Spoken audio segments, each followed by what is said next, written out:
Children exposed to higher fluoride levels have lower IQs, a government study finds. Maybe there's a correlation here, like Sam Hyde said about cutting off his cock.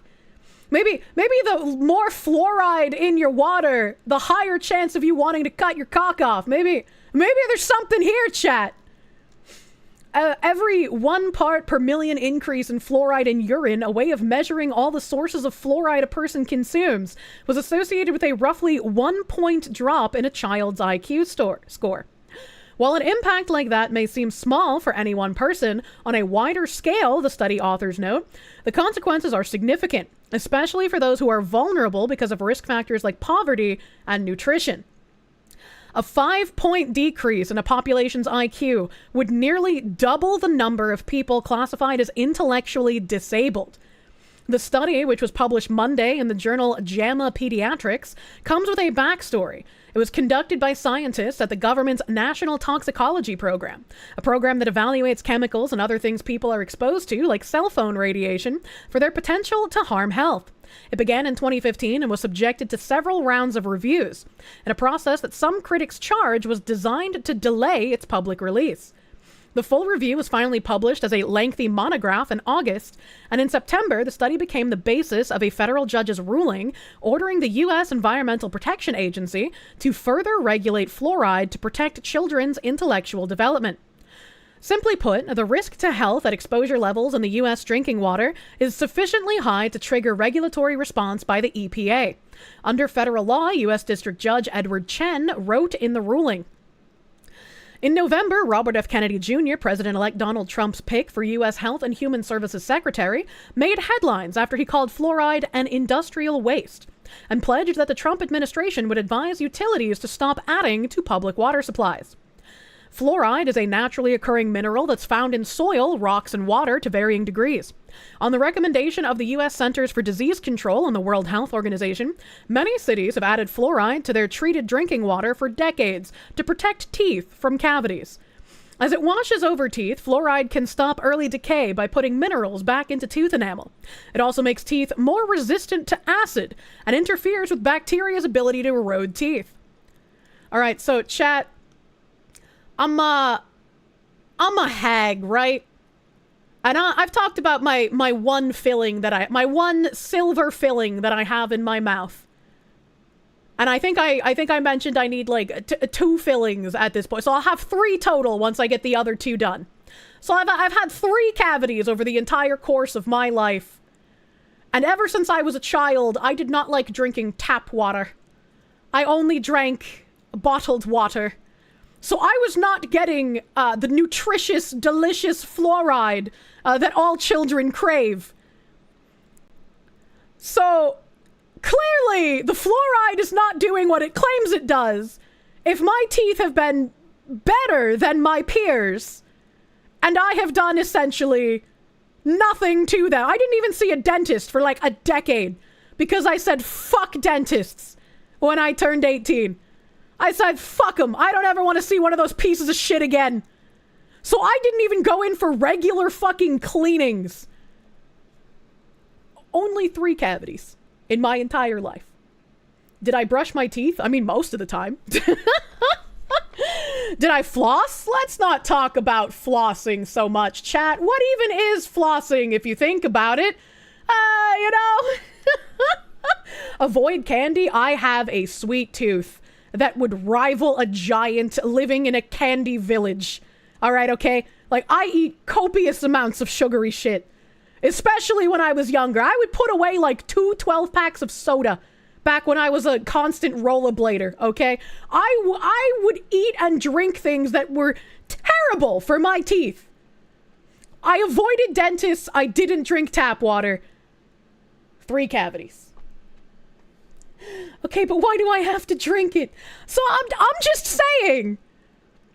I could be some strange anomaly with my extra spine bones. Maybe my teeth also have extra weird boneology.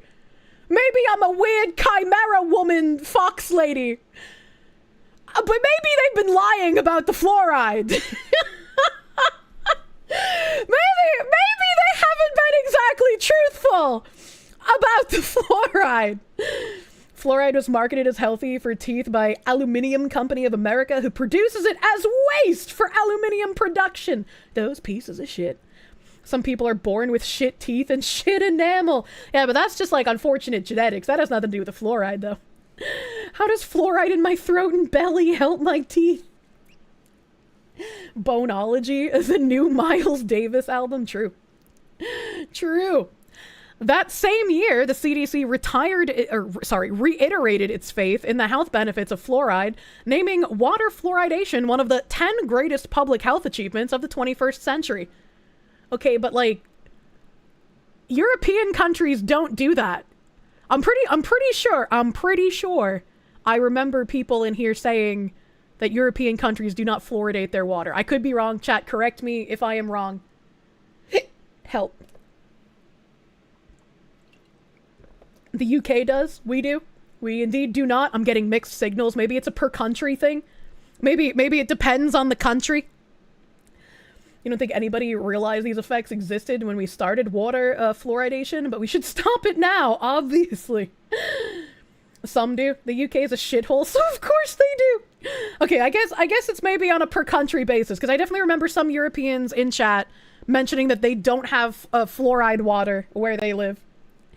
Now, though, environmental health experts say agencies need to reassess the risks and benefits of fluoride because of its potential neurotoxicity. In some places, including areas that have well water that's naturally high in fluoride, children were getting so much fluoride that it left streaks and spots on their teeth, a condition called dental fluorosis. In 2015, HHS lowered its recommended levels for fluoride in drinking water from a range of 0.7 parts per million to 1.2 parts per million to 0.7 parts per million to prevent fluorosis. So, what the fuck? I'd like to point out that the amount of cavities didn't go down when they started adding it to the water. It stayed about the same. So it literally did nothing. Literally did nothing. Shiny blotting teeth. The evidence is sufficient, it's not definitive, says Dr. Bruce Lanphier, an epidemiologist and professor at Simon Fraser University in Canada. Lanphier wrote a commentary on the new paper, and one of his studies was included in the review, but was not involved in the report's conclusions. We need to pause and we need to review the evidence, Lanphier said, rather than just stick their head in the sand. In a separate commentary on the study, Dr. Stephen Levi, a professor of preventative and community dentistry at the University of Iowa, questions the conclusions of the research and the way JAMA Pediatrics is presenting them, since the study itself doesn't talk about the rounds of reviews and the delay in its public release. Levi says just publishing the meta-analysis of human studies doesn't give readers important context about animal studies conducted by the National Toxicology Program, which found no apparent decrease in learning and memory in rodents exposed to low to moderate fluoride levels. He points out that all of the human studies included in the review were from countries outside of the US, and the majority are classified by the study authors as having a high risk of bias.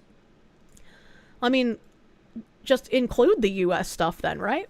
I mean, if we have fluoridation of our water, wouldn't we be a good test case to look at?